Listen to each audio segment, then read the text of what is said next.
welcome to another episode of Purple Insider. Matthew Coller here, and joining me on the show, John Krawczynski from The Athletic. You know him from such coverage as the Minnesota Timberwolves and basketball, but also, Johnny, you covered a lot of football in your day, my friend. Saw you at the stadium, and you know, you and I, every time we get together, we have good conversations about timelines, front officing, roster building, and I said, you know what?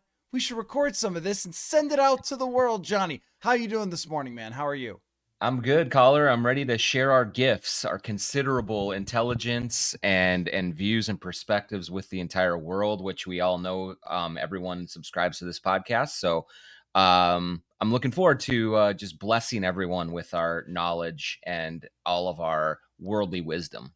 Okay, you've set the standard very high, so why don't we jump right into it? I want to make a comparison here, though, between the Minnesota Timberwolves and the Minnesota Vikings, because I think that team building is different in the NBA and the NFL. The NFL, you have so many darn people, and yet usually it comes down to that one fella who holds the football the most. And in basketball, it is similar in the fact that it comes down to Anthony Edwards and how you build around that player. But I would love to hear you compare what you've seen from the Timberwolves and their team build to be at the point where they are on the brink of being a championship team. I mean, they were as close as you can get last year without actually getting to the finals, versus what you've seen from this Kwesi Adofo-Mensah competitive rebuild approach that now has this roster, I think, and I know it's only 2 weeks, farther along than maybe we thought it would be so far. Yeah, I mean, I do think that there are parallels between team building in the NBA and the NFL that you can sort of connect with the Vikings and Timberwolves.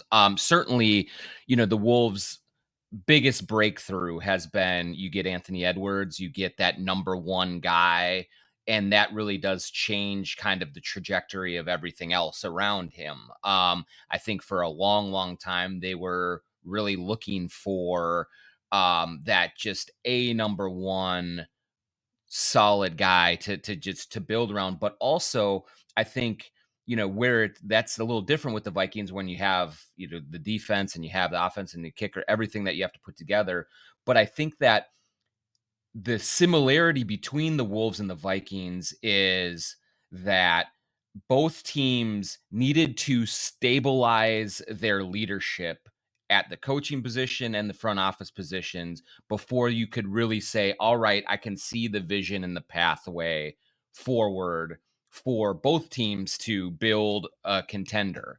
And, the Wolves went through a revolving door of people at both coach and GM for a long, long time. And now they have Tim Connolly and Chris Finch in place. And that's probably the most stable, most competent, tandem that they've had in their franchise history. And so when you have two people in place there that can set a vision, can manage, personalities, can build a team, you're seeing a little bit more sustainability and continuity, and that's a very good thing. I think with the Vikings, we were waiting to see what Kwesi Adofo-Mensah was going to be as a lead president, GM, whatever you want to call him.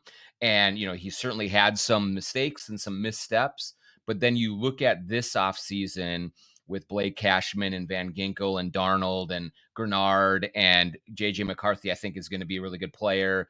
And a lot of the moves that he is making are starting to click and pay off. And then you also have a very good coach and coaching staff with O'Connell and Flores. That just brings a new level of stability and sort of a strong kind of foundation underneath their feet to build upon that we weren't sure how it was shaking out. And so I think both leadership groups have done a really good job of stepping into either uncertain or chaotic situations and now starting to kind of settle into it and getting everybody to just kind of relax and focus on their jobs. And I think that's made a huge difference for both teams. 100%. And when Kwesi Adofo-Mensah and Kevin O'Connell take over and the opening press conferences include the words culture and collaboration so many times that Wow, I'll just have that echoing in my noggin forever. Just culture, collaboration, and yet yesterday, Brian Flores told a story about talking to a coach from the Gophers about Blake Cashman, and then going back and looking at the tape and taking that to Kwesi Adofo-Mensah, and then getting Blake Cashman and bringing him here. And Kevin O'Connell talked about he and Brian Flores agreeing on Andrew Van Ginkel as a player who could be a game changer for them. They take that to the general manager. He's able to bring that guy here. And I think that O'Connell and Flores have a really good idea of what they want, that old grocery list and go get the groceries type of comparison. And that relationship of the trust of the management to believe in what the coaches need and the cap guy to go be able to do it and figure it out, and creating the culture that makes Blake Cashman want to come here, because I'm sure that Mr. Cashman is aware of what's going on in Minnesota enough to know that they do rank extremely high in those NFLPA anonymous surveys. And the environment that Kevin O'Connell has created, at times, I think some of us, including me, have gone, okay, Kevin, this is football, man. Like, it's not, a vacation in the Cayman Islands here, man. And yet, the way that he has entrusted his players, I think much more than Mike Zimmer, where it was, I am the boss and you are the employees, has also created a place that players want to be. And I think we're really seeing sort of the fruits of all of that come together. And the culture and collaboration has actually ended up coming to fruition. It's just that everyone uses it so much. I think that they don't even know necessarily how to put a finger on what that is when you're applying it, but we've actually seen that from these two. Yeah, and I do think that particularly in football, there is always sort of a yearning for the old days, for the crusty, no nonsense, overbearing head coach to come in and kick butts and break wills and bend people to them, and you feel like we grew up in an era of, there were dictators that ran these things and ruled with an iron fist, and you hated it, but anyone who didn't play and didn't work in those environments, like, man, this is great. Like, I love how Bud Grant does things. I love how, even Mike Zimmer, I think, had a lot of fans locally because of the gruff demeanor, because he just fit, like, I'm a football coach and we're men and I'm not going to take any gruff from anyone. You're doing it my way or the highway. But I think that, you can roll your eyes at culture, accountability, at those kind of buzzwords of the new generation. But I think that what we are finding is, if you don't adapt to that, you're going to be lost. You can pine for those days, and you can wish that they were here, but they are not. They're gone. And the only organizations that are going to survive and recover and adapt and continue to grow and build on are the teams that say, this is what our players need now. Like, this is what the modern athlete needs and how to lead them. And Kevin O'Connell has a great feel for what his guys need from him. And, like, I mean, you're there every day. I was just there on Sunday, and I'm there occasionally, but you walk around that locker room, even in the rough times last year, I never thought that Kevin O'Connell was losing grip on the team. Um, and right now, I mean, they're all so in on him, and they believe in him, they respect him, they want to play for him. And that is a huge factor in what if you're miserable in the NFL, it is a too long of a season to survive. And so I think Kevin and Kwesi have understood that you have to build this infrastructure for a place that people want to come to work. And that is more of a newfangled idea, and it might be touchy feely or whatever, but that's what you need. And so then when you take a team into a season that maybe is not necessarily picked to be a contender, and things start to go right for you, as they have for the Vikings, all of a sudden the momentum that can build from that is incredible, because all these guys are happy already, and now it's all working together, and that kind of will get more success ideally and theoretically. So we'll see. But I think that from the day he stepped in here, Kevin O'Connell has just shown a really good idea of what his guys need and how to give it to them just from a leadership perspective and a team building perspective. And that's been really impressive for the way that they've handled this and built this thing.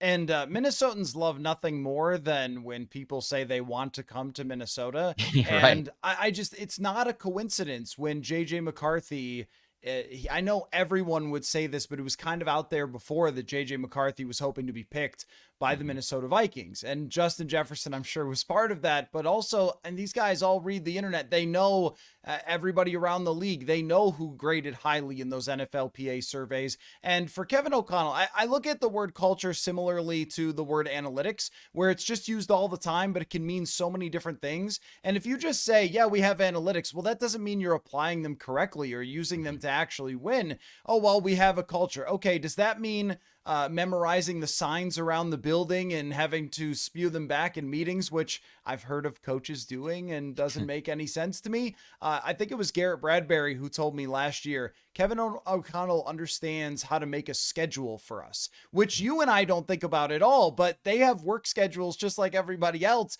And when you take things into consideration of how they might be feeling with the work schedule, even small things like that, how families are treated around the organization, the result is that people want to come here and it helps you build this team quicker than maybe they thought they were going to be able to build it, which is where I want to go with this conversation, John, is when Kwesi Adofo-Mensah arrives here, he uses the words competitive rebuild. I'm certain that he regrets using it, but I told him, I think at the owners' meetings, I said, I appreciate you using it because I understood it at that point. I Mhm. understood exactly what you were trying to do.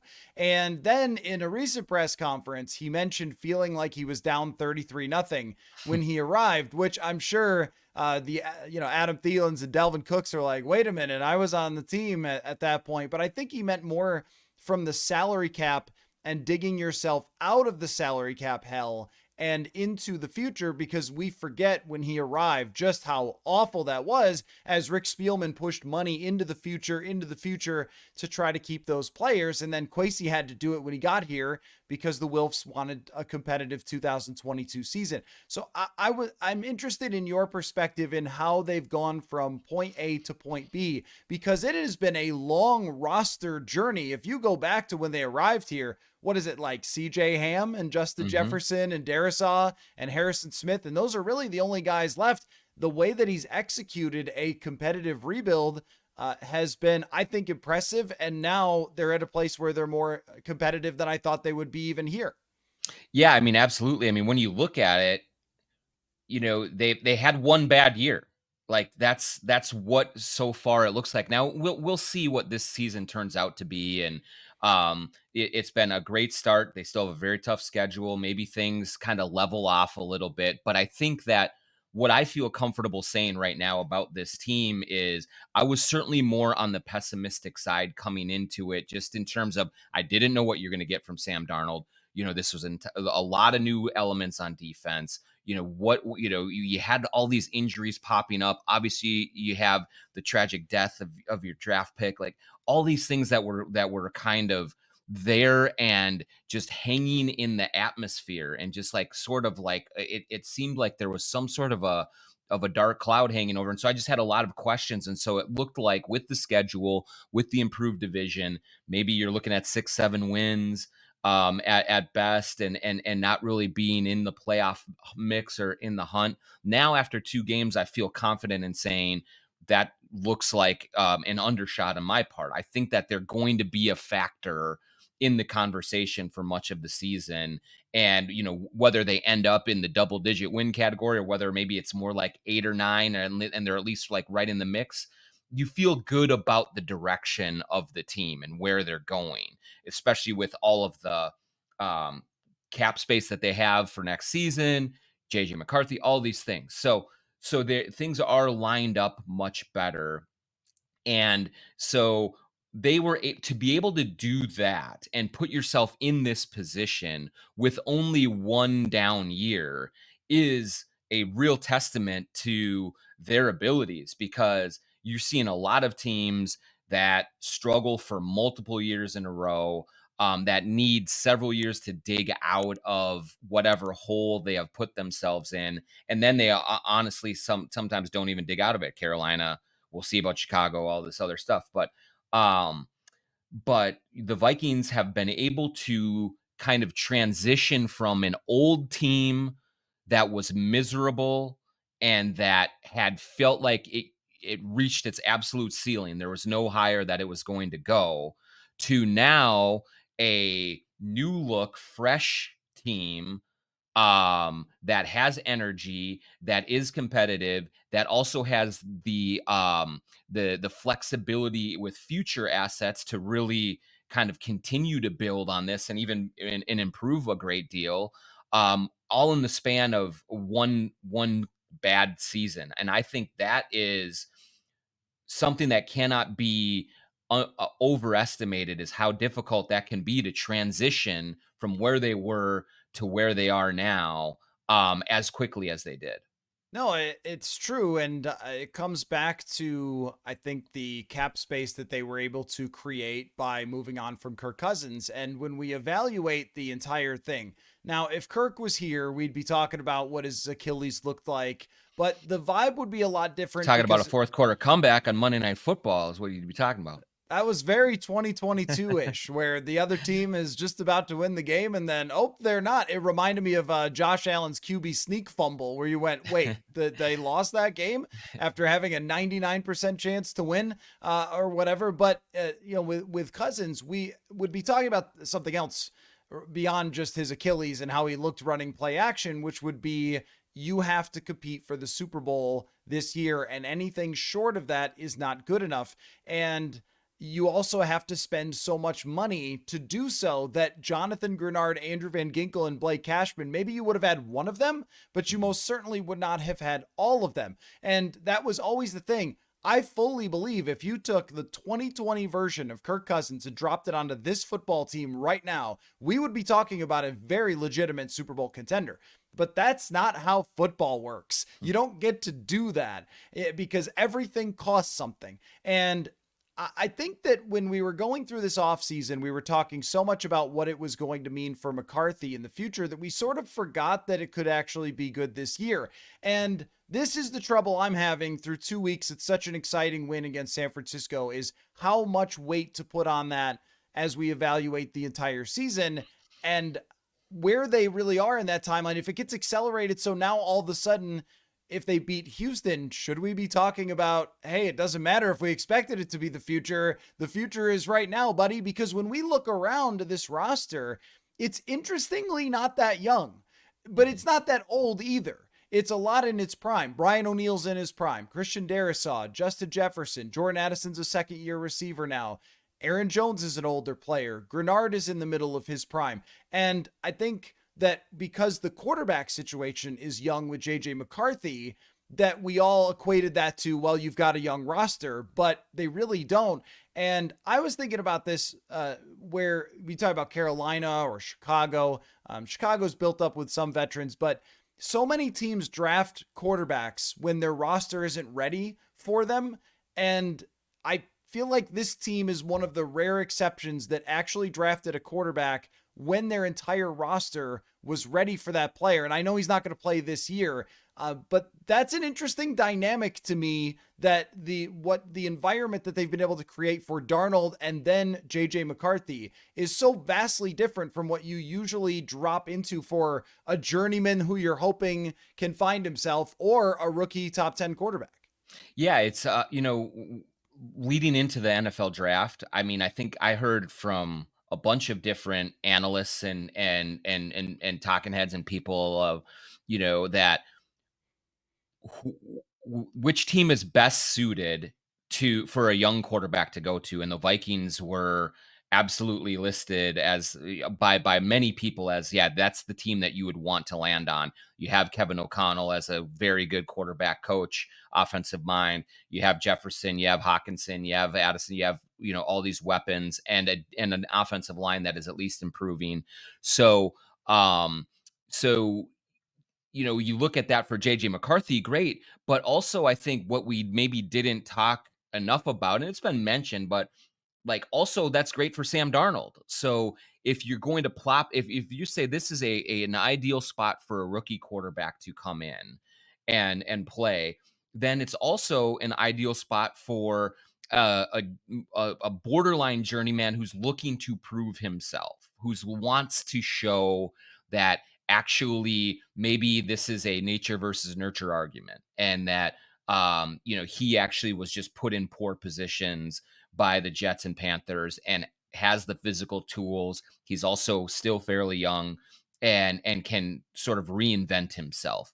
And so I think that's what we have seen so far with that element, is that I think that the energy that you feel around this team in these first 2 weeks is sort of that kind of newness in terms of the quarterback, because even though like I am not nearly the Kirk hater that you are. I don't know, I want to say hater, but certainly that, just like the skeptic, all those things. But I also recognize that I think they got everything they could possibly get out of Kirk Cousins.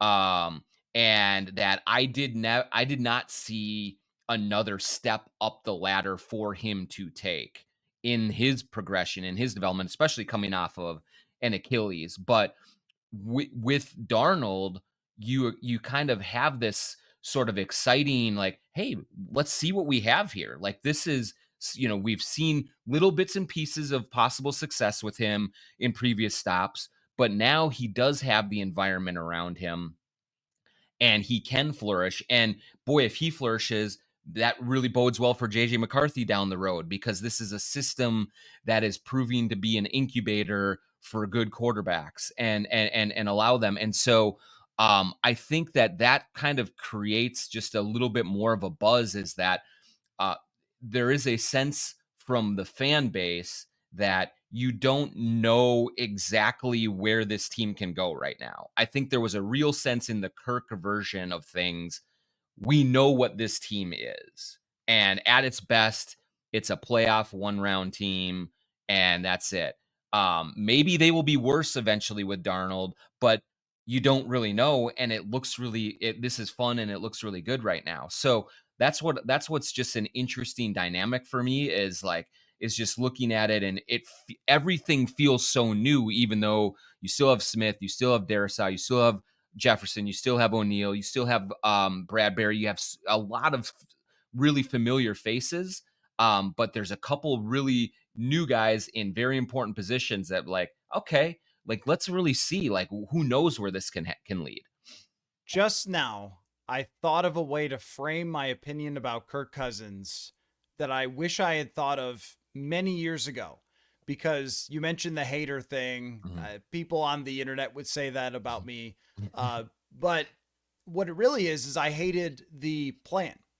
Mhm. Because with Kirk Cousins, I think it's a great point that he played better as a Minnesota Viking. I think even by far than he did in Washington. Oh, for sure. They got the best possible version of him, and by the end, he had led them very well, and he had played really good football. But he was not somebody that could overcome a middling roster because of his physical tools. And also, the other thing that people don't know is that I got along totally fine with Kirk Cousins as a reporter, Mhm. quarterback, and there's plenty of articles and one-on-ones and things like that, which people can go read. But I think it was more of the plan. I hated the plan of let's chase 2017 by paying him in 2018, and then completely change the offense and the entire philosophy up of the offense because you signed someone to a very expensive contract.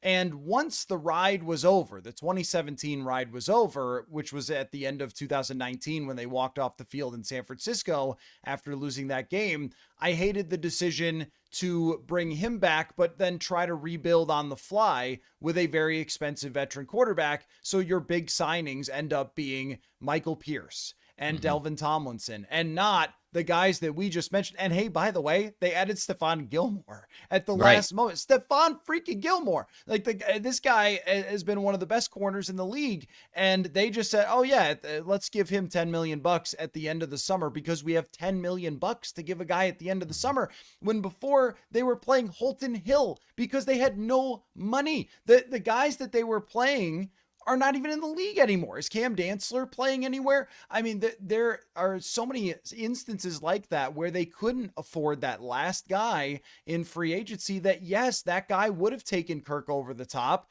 but they couldn't get him because of the way. And not only that, the structure of his contracts, always the highest cap hits. We see lots of cap chicanery with let's push this down the road and, Mhm. whatever other games that they play. When you sign a 2-year extension, there's none of that. Yeah. And so that was really the part that I didn't like as far as how they played it out. And now they've done it the opposite way. And when it comes to Darnold, I'm so interested always in journeyman quarterbacks or, guys who have not done it before and they get their big opportunity. Case Keenum was such a fun ride. There's several of these in the league now, and it's reminded me, John, and I'm glad you're old as well, Mhm. because the Matt Hasselbecks, the Trent Greens, the guys who were sort of like this in the early 2000s, I almost felt like they disappeared because it was either rising young quarterbacks or it was so many great legends that just played forever. And there was a bunch of them. But now we've got old Aaron Rodgers. Drew Brees is gone. There's a number of other legends who have retired, Peyton Manning, Tom Brady over the last couple of years. And the door is sort of swung back open. It was almost like when Marino and Kelly and Elway retired, the door is swung back open for a lot of these quarterbacks, I feel like. And I think that now environment is even more important than it's ever been, which leads to the question of, are you buying Sam Darnold? And also, real quick though, the decision to get Darnold, I'd love to go back and read the reviews of that when it happened, when they signed him. Because I remember a lot of people not liking this, and I thought, well, who's better? Jacoby Right. Brissett? Ryan Tannehill? Why would that be a better choice than someone with upside? But I shouldn't pimp the home run yet. It's 2 weeks. Do you Yeah. think, where do you think this thing is going? Well, yeah, I think that, one of the things that I've certainly tried to kind of keep in mind is that it is just 2 weeks, that he has had a couple of little flashes of stretches of good play before, and then has ended up tailing off a little bit. That said, I think getting back to the conversation, like, I think that this environment that he is in is conducive to him sustaining success more than any other environment that he has been in. He is a former number 3 overall pick that was really highly thought of coming out of USC and was believed to be the kind of quarterback who could be a franchise player for 10 years. This is different than Jacoby Brissett, who has always been, lower round pick, kind of bouncing around, has outplayed the expectations and has put together a nice little career. But this is, for me, it also feels different. Like, I'll even go way back to, like, bringing Gus Farad in, bringing guys like that in, where, yeah, they had maybe a decent, a little bit of success at some point. But they're at the time that they were Vikings, they were older, longer in the tooth, and you're trying to squeeze one more year out of them. I think with Darnold, it's different. With Darnold, you're looking at it as, hey, this kid has been done a disservice in this league to this point, and he has the physical tools to be a good quarterback. And so, what I'm fascinated by with this whole situation is, I do think it is the ultimate nature versus nurture argument, because I think that there are probably a lot of quarterbacks right now that are watching Sam Darnold play and say, "See, I could have been that if if I didn't have 4 offensive coordinators in 5 years, if I didn't have, this, if I didn't have a terrible offensive line, if I didn't have, a lack of weapons, if I didn't have a defensive minded head coach." Like, there are all of these things that happen to young quarterbacks that, that can lead you down the line of being able to say, he was a bust, he didn't work out. when really maybe he was failed by the organization. And so I think that it is entirely possible. And I even said it at the beginning of the season when I was still clearly like reserving rights and a little pessimistic about the team. I could see a real scenario where Darnold had a very good season. And can play himself either into more likely into a starting job elsewhere going forward. But um but I've seen enough early on to say, I like his pocket presence. I like the way that he makes decisions. I like that he is willing to cut it loose down the seam to Jalen Naylor in a big spot. I like a lot of the intangibles that he has shown already. And man, he can throw the ball. Like he can really rip it. So I think it all lines up for him to have a very good year.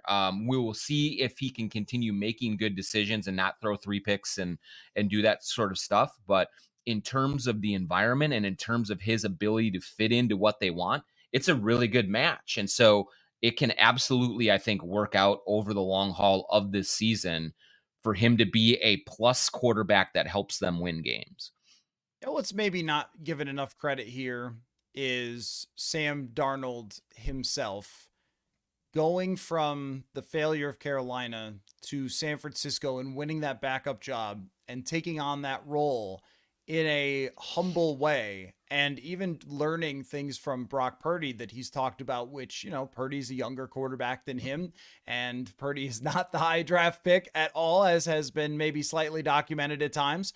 Uh, and I think that we've seen a lot of other quarterbacks. Christian Ponder may have been a backup for a year and then was out of the league. I remember EJ Manuel was a first round pick in Buffalo, was a Mhm. backup for maybe a year and then out of the league.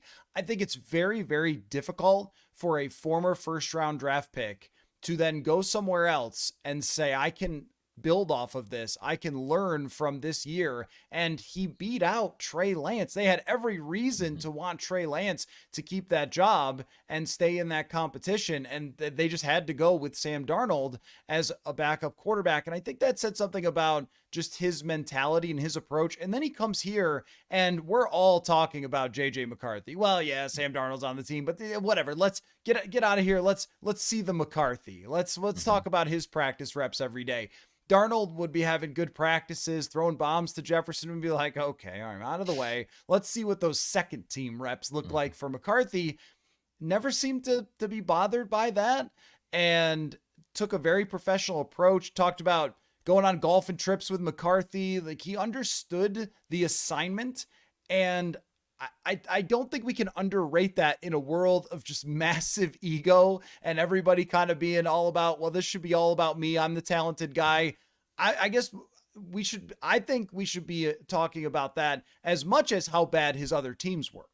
Yeah, and I think, like, kind of, yeah, building off of all of that, it would have been easy for him to say, it's not my fault. It's Adam Gase's fault. It's the Carolina Panthers' fault. Like, I have been wronged, and so I'm going to be pissed off about it. And I had to do this backup gig to this undrafted, or to this last draft pick duty, just to get a chance to be a starter here. And now, oh my gosh, they've already picked my replacement, and this is BS, and I don't deserve any of this. And instead, it appears that he has at least taken some accountability for the position that he's in, and said, it didn't work out in New York. It didn't work out in Carolina. I I think that one thing he has realized, or at least taken to heart right now, is, I am not Patrick Mahomes. I am not one of these guys who can succeed no matter what my environment is. I'm not that good. And so I have to have some humility and some accountability, and then go about rebuilding my reputation in this league. And the only way to do that is to do it the right way, is to come here to Minnesota, work in this offense, also be acceptable to having JJ McCarthy chosen. We already have seen kind of Cousins in the way that he really was Penix, that kind of thing. And And so Darnold has not had that. And so I think that the overall humility with which he's gone about things so far, and not ruffling feathers and just going about and doing the work, you can see is starting to endear him to his teammates as well. Now they look at him as kind of similar to what some of a lot of the other guys in that locker room overlooked or counted out or discounted, and now he's making a name for himself. And when he walked into that locker room, they showed the video and how he was mobbed by his teammates and stuff. They're legitimately happy for him. And I think that will allow him to continue to lead this team in a way that maybe he couldn't have right when he first arrived, or if he went about this in a way to make himself feel like a martyr or something like that. He hasn't done that, and that's been really impressive. And even in last on Sunday, Matthew, he was offered several opportunities to sort of puff his chest out. And hey, I told you so. Hey, I have someone believing in me finally, and now I'm showing what I can do. I always knew I could, and he never did that. It was very much of like flatline. You know, hey, this was a good win. We're just going to try and build on it. And so I think that all of that really is cementing him as right now he's the quarterback of this team. Whatever happens in the future, we'll see. But he's done a really good job of just being the guy and doing it in a way that is getting people to rally around him. I think that he gave some of the most boring quotes I've ever Yes. seen after a win like that, and yet I would give him A+ for the press conference. I mean, I try to separate the two. What's the right thing to do at the podium there versus what, as a reporter, I would appreciate at the podium there. And the right thing to do is to take that approach. And you just don't know from our perspective what's he really going to be like when he gets here. And I was listening to a podcast that Christian Hackenberg was on, and he was making all sorts of excuses about how they had other quarterbacks in camp and they didn't give him enough reps and everything else. And that, if there's something that's going to guide Sam Darnold through, it's not leaning into the excuses of the past and saying, I could have done things better in those games to make my teams better, and I'm trying to correct those now. That mentality, I think, is going to give him a chance. Last thing for you. In an NBA season, it's very long. I don't know if you know this. It's a It's quite really, long, really lot of games. especially when they play into May. Like I don't even know what to do with myself. Right. Yeah, that must have been crazy for you. But when do you feel like you have a good sense for whether a team is what they are from your first impression? Because 2 games is the equivalent of what? I would have to math really good here, but maybe it's the equivalent of the first month of the NBA Hmm. season Hmm. is 2 games. Do you know by then? What week would you say, hey, if they're still doing it, then they're good? Yeah, I think a lot of coaches that I've heard usually say it's like 20 to 25 games to really sort of work through their chemistry, to like just get used to playing with each other, to really kind of settle into who they are as a team, identity, all of those things. So that's like a quarter of the season. So like I would think I would askew a little bit earlier, like definitely on like the 20 game mark. I think is where I like to give a team that amount of time to really just be like, all right, like let's get a real sample size of opponent strength, of the road and home, of just all sorts of different scenarios for them to go through, before I'm making any real judgments about where they're at. Now there are certain teams that will reveal themselves earlier, like either you're really really good and you're just stomping teams, or you're really bad and just getting crushed. But in general, if you're a team that is not clearly like the best team in the league or one of the worst teams in the league, it's about, I think, about 20 games to really feel like, all right, is this a 2 seed? Is this a 6, a 7 seed? Is this, where are they at? And so similar. So I think that would be probably in the 4 or 5 game, range for the Vikings, like in a 17 game season. Um, then yeah, I mean, heck, if they do beat Houston this weekend and do it impressively at home, I mean, now now it is really starting to look apparent that this is one of those teams that didn't make the playoffs the year before, that it flashes up and has a real chance, like it happens every single year in the NFL. Yeah, no, you're right about that. If we could predict the NFL, then gamblers wouldn't lose so much money betting Right. on games. Um, I think that after they play Detroit coming out of the bye week, because that's a Yeah, really tough opponent that will give sure. us, we might need a little more sample when it's an unproven quarterback than if it Hmm. was Kirk and we can project forward. John Krasinski from The Athletic, I just needed to get together with you and talk team building, talk bigger picture. You're the right guy to do it. And this was a lot of fun. Great insight, man. A football enthusiast, a tremendous NBA reporter, and now one of the unglassed people with no glasses. So There yeah, it is. you look great after the post LASIK. Life changing. I told you, Coller at the game. Think about it. But if you go, tell them the John Krasinski show sent you, and let me get a little bit of shine for it. But yeah, big fan of the LASIK for sure. All right. Well, yeah, I have the contacts I now. know you do. So okay. I didn't know if anyone else knew that because you said one of the blind people. But anyway, well, that's the end of the show. Thanks so much, John, for joining. And do you want to say football once? Just give us a football. Football.